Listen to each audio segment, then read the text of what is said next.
Hi, this is Aurora from the Educating All Learners Alliance, and today we're speaking to Kate Cochran from the Partnership for Student Success.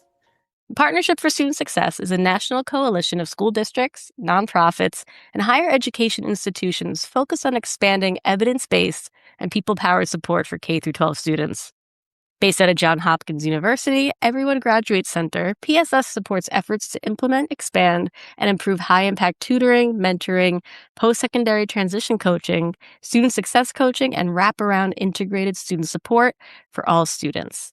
And joining us today is Kate Cochran, the Partnership's Managing Director.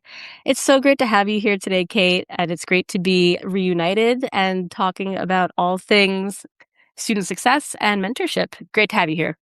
It's great to be here. Thank you for inviting me to join you for this conversation.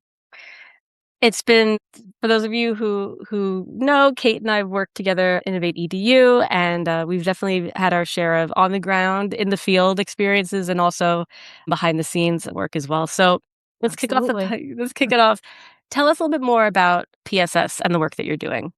Absolutely. So as you already framed, we are a national coalition that brings together leaders and practitioners from nonprofit organizations, schools, districts, and higher education institutions, all with the shared goal of expanding evidence-based and people-powered student supports across the country.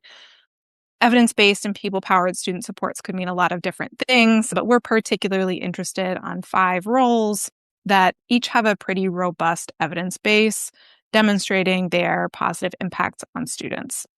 So those roles are high-impact tutoring, mentoring, student success coaching, which is kind of a combination of a tutor and a mentor, post-secondary transition coaching, and wraparound or integrated student supports. We do this through technical assistance. We convene a bunch of solutions networks and working groups for practitioners who are working to tackle particular barriers or opportunities. And then we also publish a lot of resources that are intended to be practical to support implementation. And we also conduct research each year. That's what we do. You know, it's when I was reading the intro, I was really interested about this piece that you're doing around post-secondary transition coaching. We talk at EALA, we talk a lot about this post-secondary cliff for students with disabilities. You know, what happens when you're no longer have this structured support of an IEP or a special education program, a 504 plan. So tell me more about, why is mentoring? How could that be a real game changer for students during that specific time, that specific transition? Definitely. And this is a topic that is super interesting to me, both through my work and personally. My brother has Down syndrome, and growing up side by side with him in same household, same school, same grade for most of our school experience, and seeing really the stark difference in particular during that post-secondary transition period between my experience and his was a big driver for me to go into the field of education. And I also actually worked for a peer mentoring initiative when I was in high school that was run by a social service nonprofit in the town where I went to school. And I worked to recruit high school students to mentor peers with disabilities through sort of outdoor activities, recreational activities, which was definitely a formative professional experience for me. So this is something that definitely hits close to home, in addition to being something that's important to our work at the Partnership for Student Success. Mentoring is an evidence-based intervention that research demonstrates can have really positive impact on all students. And in particular, these types of supports can be important for young people with disabilities. So young people with disabilities often face more barriers to post-secondary education and career success than their peers who don't have disabilities. Research indicates that students with disabilities are less likely to graduate from high school, less likely to enroll in college, less likely to graduate from college than their peers who do not have disabilities. And this group is also more likely to be unemployed or underemployed. And for these reasons, quality post-secondary transition supports are really important for people with disabilities in particular, as they are for all students. IDEA mandates that all students with disabilities receive post-secondary transition planning supports, but we know from federal data that not all students are actually getting this support, and and it's happening more in some states than others. And we also know that many youth with disabilities are already participating in mentoring programs, which is great, with some research indicating that as many as 10% of youth served by mentoring programs actually have a disability, which is a pretty good rate for something that's typically a sort of a voluntary or opt-in participation program. And just a little bit about mentoring more broadly. This applies to students with disabilities and beyond. Can really have positive impacts on academic outcomes, on self-confidence, on career-ready skills, and on also career-ready planning. And then, in particular, research indicates that mentoring can have positive impacts on youth with disabilities, including sort of durable skills, important factors like improving academic performance, development of career development planning skills, job seeking skills, and confidence in the job search process, and also transition and life skills, including being able to access available support services. Yeah, the fact that you brought up access and awareness, that's a big kind of gap that I'm seeing and our EALA partners are talking about. And just as you mentioned before, that post-secondary support is a part of IDEA, and I think that's kind of a little known fact, or it's you have to be sort of very well versed in your rights and how to advocate for yourself. Not everybody has that. Not every student with disabilities or family of student with disabilities knows what's out there, which is why the mentoring, the coaching, all that kind of stuff can really sort of help bridge an awareness and an access gap. What does effective mentoring look like for this population? Is it different from traditional mentoring? What are some of the key factors there? Yeah, it's a great question, and sort of high level, all mentoring kind of contains the same key elements for quality, and there are definitely places Mhm. where this type of programming needs to be more enhanced or more intentionally built to support students with disabilities effectively. So more broadly, effective mentoring for any student, the purpose of that is to connect a young person to personal growth and development, as well as social and economic opportunity. Mentors might work one-on-one with the student or in group settings. They might be in an after-school program setting, and an in-school setting, another community-based setting, and really work to help youth explore and affirm their identities, support navigation of life transitions, whether, we're talking really about the transition from high school into whether it's college or career or other pathways after high school. But mentors might also support students with the transition from elementary to middle school or other big life transitions. And they also help young people buffer against adversity, which we know everybody faces, right? And so all types of mentoring programs can be designed in ways that include and effectively serve students with disabilities. And we know many mentoring programs are designed to serve a broad range of students, including students with disabilities. But we also know that there are effective examples of mentoring programs that are designed specifically to serve students with disabilities, or even specifically serve students with specific types of disabilities, which can be really powerful, in particular in this context, because a key part of mentoring is connecting students with peers or with adults who can relate to their life experiences, help them navigate a range of challenges, or at least identify with a range of challenges that they may be facing. At a high level, effective mentoring generally involves well-trained and supported mentors. They might be paid, they might be volunteer, but they really need to be well-trained. They need to be well supported by experienced staff and supervisors. There needs to be an intentional mentor-mentee matching process to ensure that it's the right fit. Not every mentor is the right fit for every mentee. And then there also needs to be a sustained and supportive relationship over time with proper oversight from that experienced staff. Mentoring relationships don't really work with quality if you don't have that sustained relationship, that trusting relationship over time. And so in addition to these factors that are really important for any mentoring program, we know that programs that are serving students with disabilities specifically, or who are supporting a range of students, including students with disabilities, can also really improve their programming by first intentionally building knowledge and understanding of disability and making an intentional effort to include people with disabilities in their programming. That includes both people who are receiving mentoring services or students. It also includes mentors, also includes staff, and making sure that the program is designed in a way that is welcoming to people with disabilities and their parents, their families, their support systems.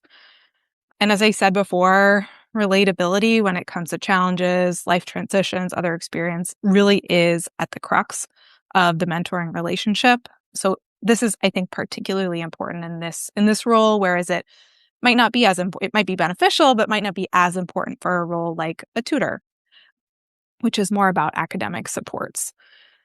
And then developing partnerships with local organizations and agencies that support people with disabilities at different stages of their lives can be really important, both with recruitment for a program that may be trying to recruit more students with disabilities into their program, but also ensuring that, as we said before, staff are able to connect Yeah. students with and their families with the range of resources that are in their communities. That doesn't mean that a mentor has to be the expert on all services available for students with That's a good disabilities, point. but really making sure that a mentoring program has a good understanding of who the resources are that they can connect families with in the community when they need more support, whether it's in middle school, whether it's in high school, whether it's during transitional periods or during job search processes or or throughout the college experience. And then making sure that young people have decision-making power in the activities that they're Hmm. participating in when it comes to mentoring, and also the people who mentor them. We know that in particular, students with disabilities, we often see, I'm sure you've seen this in the work that you've done, that parents may complete surveys for students, or parents Oh, yeah. who are the best advocates for Of students course. Right. may voice kind of what the student needs, which is obviously really helpful information. But in a mentor-mentee relationship, it's also really crucial to ensure that the student who's receiving those supports, who's participating in those activities, has a voice in what they're doing to ensure that that relationship piece is as quality as possible. Tell us about a success story or a bright spot, something really promising that you've seen in the field. Yeah, so the program that I get most excited about when we think about mentoring for students with disabilities is the Eye to Eye mentoring program at the Neurodiversity Alliance. I think they're involved in the EALA network too, if I'm not mistaken. Yes, they are. Yes. Shout But out to the Neurodiversity Alliance. Yes. absolutely. And so they have a program that is well studied, that provides school-based mentoring, that's really run by and for students with learning differences. And through the program, older students in high school or in college who learn differently lead school-based chapters and then serve as mentors for elementary and middle school students who also learn differently. And they do this through really structured weekly mentoring sessions, again, really focused on that relationship building over time and connection on through similar lived experiences, which really exciting and promising work. I mean, they've been around for decades, so more than promising, really exciting work. And there are a lot of programs across the country that are focused on mentoring students with disabilities. Many of them are small, and even more of a reason to lift up that these programs exist. And we also know that many mentoring programs that that are designed to serve a broader range of students are effectively supporting students with disabilities. I know that PSS has been really busy lately, and you got some new training content. So can you tell us a bit more about the training that you developed? Absolutely. So we've been fortunate over the last almost year now to have the opportunity to collaborate with experts from 9 different organizations focused on different aspects of the post-secondary transition to help develop 3 new online training modules. These topics we really aimed at filling gaps that our expert consortium identified as places where there wasn't already free online existing training opportunities. for practitioners. And so the 3 trainings are the first one is focused on engaging high school students in peer mentoring roles. So in particular, peer mentoring roles through post-secondary transitions. And so when you first hear that, you may think, how can you possibly mentor somebody through something you have not been through? You're a high school student, you haven't yet been through a post-secondary transition. But it turns out there are actually a number of programs doing this across the country that are well studied and do this effectively, but obviously require really robust training, intentional design to do that effectively. So that training really goes deep into how to design a program, how to train students, how to recruit students, and how to measure effectiveness. The second one is on supporting uncertain seniors, which provides a range of support options, mindsets, and potential post-secondary pathway information. It's designed for coaches or school counselors who may be supporting students who aren't yet sure about what their path is after high school, or not yet sure that they're not yet planning to apply to college, or don't yet have a plan about transitioning into their career of choice.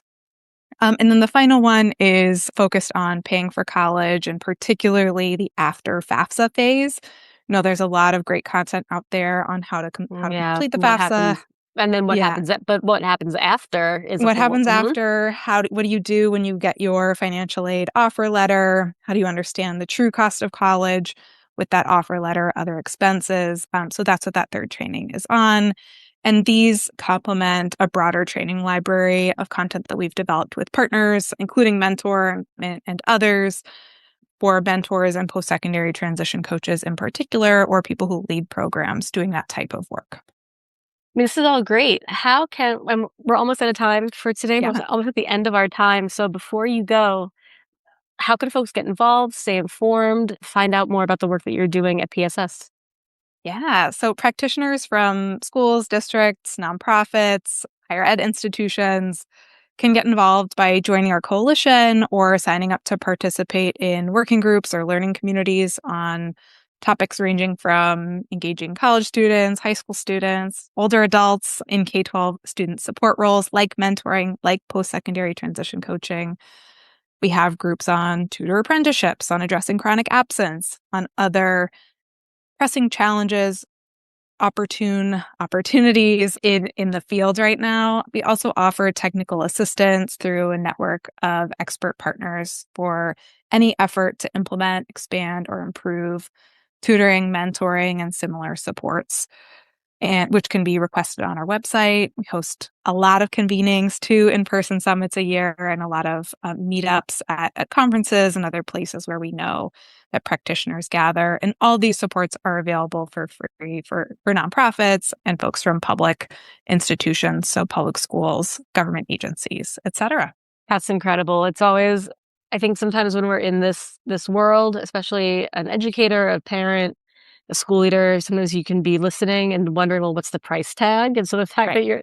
that Partnership for Student Success is able to offer, amplify, and kind of, make these resources available for free for, you said, nonprofits and for schools, people who are publicly serving Yep. students. Great. That's fantastic. Yeah. Well, Kate, it's been great talking to you today. Thank you so much for joining us on the EALA podcast. Thank you so much for having me, Aurora. I'm excited to see how it turns out, and I'm honored to have been invited and been able to share a little bit about the work that we're doing. Well, that's it for us today, folks. Thank you to Kate Cochran. And to learn more, check out their website at partnershipstudentsuccess.org. If you enjoyed this episode, don't forget to subscribe on your favorite podcast platform and follow us on social media. I'm Aurora from EALA, and this was The Deep Dive with the Partnership for Student Success.